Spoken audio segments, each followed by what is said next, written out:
Hello friends, I am Professor Narayan Behera, the content creator of this YouTube channel, Ocean of Knowledge. This channel is dedicated to helping create an intelligent and spiritual society of peace and prosperity. A brief introduction about me follows. I am a scientist working in Bengaluru, India. I have got a master's degree in physics from the Indian Institute of Technology, Kharagpur, and a doctorate degree in theoretical physics from the Indian Institute of Science, Bengaluru in India. I have also conducted advanced scientific research in France, Japan, Holland, USA, and Finland for about 5 years. I have been interested in spiritual science since 1986. I have undergone revealing spiritual experiences of higher consciousness following meditation practices for about 3 decades under the guidance of perfect spiritual masters.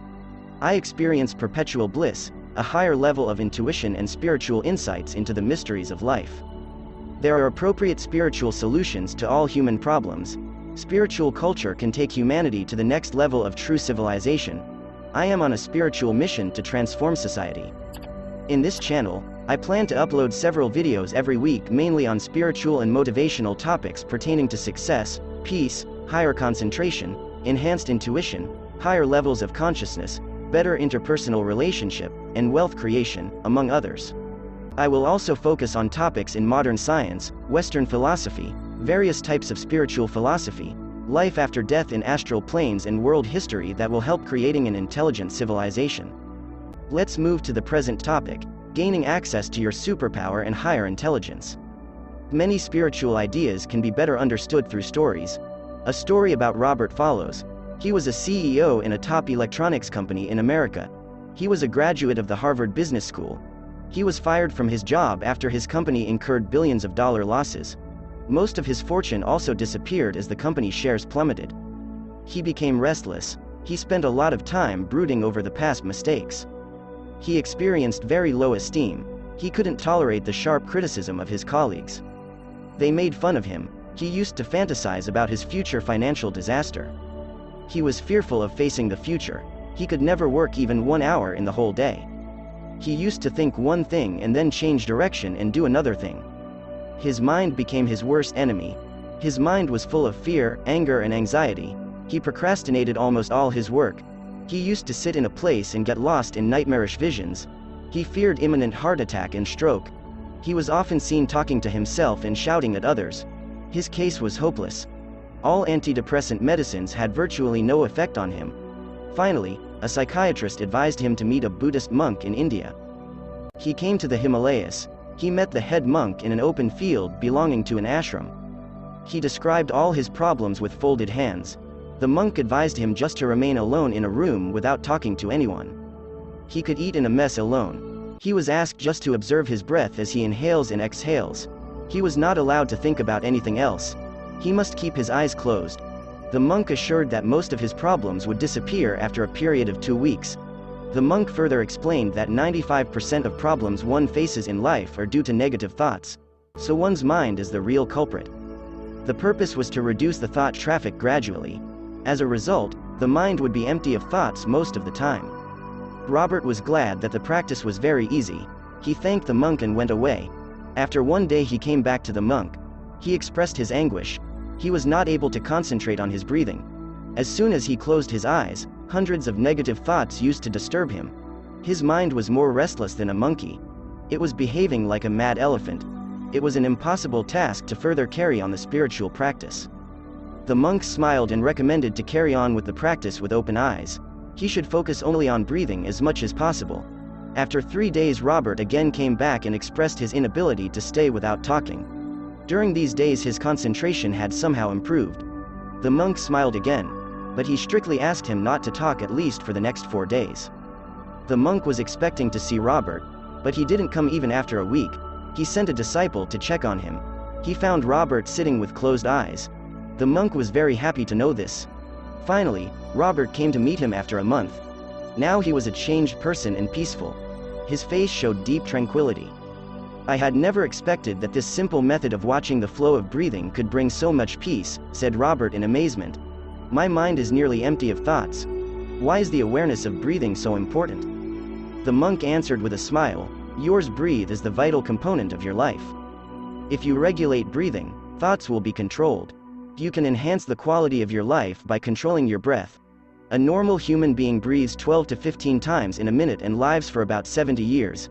A tortoise breathes 3 to 4 times in a minute and lives for more than 200 years. A dog breathes 22 times and lives for 12 years. A mouse breathes 160 times and lives for 1 to 2 years. Some Himalayan yogis breathe once in several minutes or hours. They have been found to live for hundreds of years. When a person gets angry, experiences anxiety or develops fear, their breathing pattern becomes irregular and faster. Hence a person's lifespan is reduced proportionately. Robert was surprised to learn about the correlation between the rate of breathing and longevity. He took permission to stay in the ashram in a solitary room for 3 months to practice watching breathe cum meditation. The monk congratulated him on his noble purpose and wished him good luck. Robert simplified his lifestyle to the bare minimum, ate 1 solid meal per day and focused exclusively on his breathing practice. He never developed an urge to talk for 3 months. There is a saying that eating 3 solid meals a day transforms oneself to a rogi, diseased person. Eating twice makes one a bogi, pleasure seeker. But eating 1 solid meal transforms one to a yogi, sage. Robert experienced peace that defied all understanding. His face was glowing with joy, peace and intelligence. His mind was purged of all kinds of negative thinking. He thought traffic had reduced by 90%. He observed all the events without any judgment. Earlier, he used to be agitated too much by the external events unfolding in his surroundings or elsewhere in the world. His 6th sense, intuition, had increased manifold. Intuition is a hidden faculty of a human being that can understand the functioning of the world without the intermediary of the 5 senses in the mind. Expansion of intuition occurs in people who meditate regularly and systematically. The meditation process can be simple awareness of breathing or other types such as chanting any mantras such as Om, focusing on the center between the eyebrows, etc. Finally, Robert met the monk with a big smile as if he had attained something remarkable. He was in touch with superpower and higher intelligence inside him. The monk could see the state of the mind of Robert. He was surprised to realize that a person could make such rapid spiritual progress in a short time period. Robert expressed a desire to stay in the ashram, but the monk urged him to return to America and try reviving his former bleeding company. Robert returned to his family in America. Everybody was surprised to see his majestic face. He was virtually radiating love, peace and joy. His lifestyle was different. He made it a habit to wake up at 4 a.m. every day. He blessed himself for being alive. Then he meditated for an hour. He made it a habit to read scriptures written by great saints. He expressed gratitude to the Supreme Almighty for everything he had been blessed with. He planned for the day's action on an hourly basis. Every night he used to analyze all his actions. He turned vegetarian and gave up alcoholic drinks. He spoke only when absolutely necessary. He could listen more with attentiveness as his attention was focused on the inner silence. Earlier he had no patience to listen as his mind was full of noisy thoughts. He could do a lot of work in a day due to high concentration coupled with greater power of analysis. In fact, he was able to finish a certain amount of work that used to take several days in the past, as if he had developed superior skill. He was never swayed by anger, anxiety, fear or any type of negativity. He loved everyone and was lovable. He even loved birds and animals. His thoughts were few but they were strongly positive. He never complained about anything in the outside world. His request to be reappointed as the CEO of the loss-making company was turned down by the management board. He was perceived as the chief culprit for the debacle of the company. However, he was appointed as an unpaid advisor to the CEO. He was given a chance once more to prove his ability.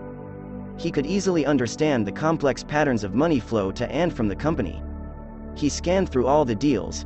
He was able to see all the right and wrong decisions through his enhanced intuition. He advised new policies for the company. He could see through easily what would happen in future if certain new policies were implemented. The method through which the enhanced intuition works can never be found in the books in the library nor can be taught in business schools. It simply defies all logical thinking. He used to thank the Creator in gratitude in advance before initiating a new project, as if the positive outcome was 100% guaranteed. His mind was well established and organized. His body, mind and emotion were channeled in one direction. His mind touched the peak of energy. There was no change of direction of his mind before a project was fully executed. He could focus on a fixed work continuously for hours together. He cultivated full faith about the future success of his work. He never entertained any doubtful thoughts. Whatever he wished would be manifested in due course of time. He showed peak performances in all he did. After a period of 3 months, the company showed profit. After a year, the profit rose to $5 billion. Such a turnaround of an ailing company was unheard of in the history of America. At the end of the year, he received a $100 million bonus from the company. He was hailed as the best-performing CEO in that year. He wrote an international bestseller on his experience of inward journey and efficient management of a company. The book put a lot of emphasis on superior intuition for analysis of complex data and efficient decision-making. The story highlights the importance of regulating one's breath, meditation, and the expansion of intuition in improving one's quality of life and making efficient decisions. He had already tested the bliss and peace of meditation. He thought he had still so much to realize about the mysteries of life. He planned to go to the Himalayas in India for spiritual enlightenment. The video too will contain his spiritual journey to the realization of the ultimate knowledge of life and experiencing deathlessness.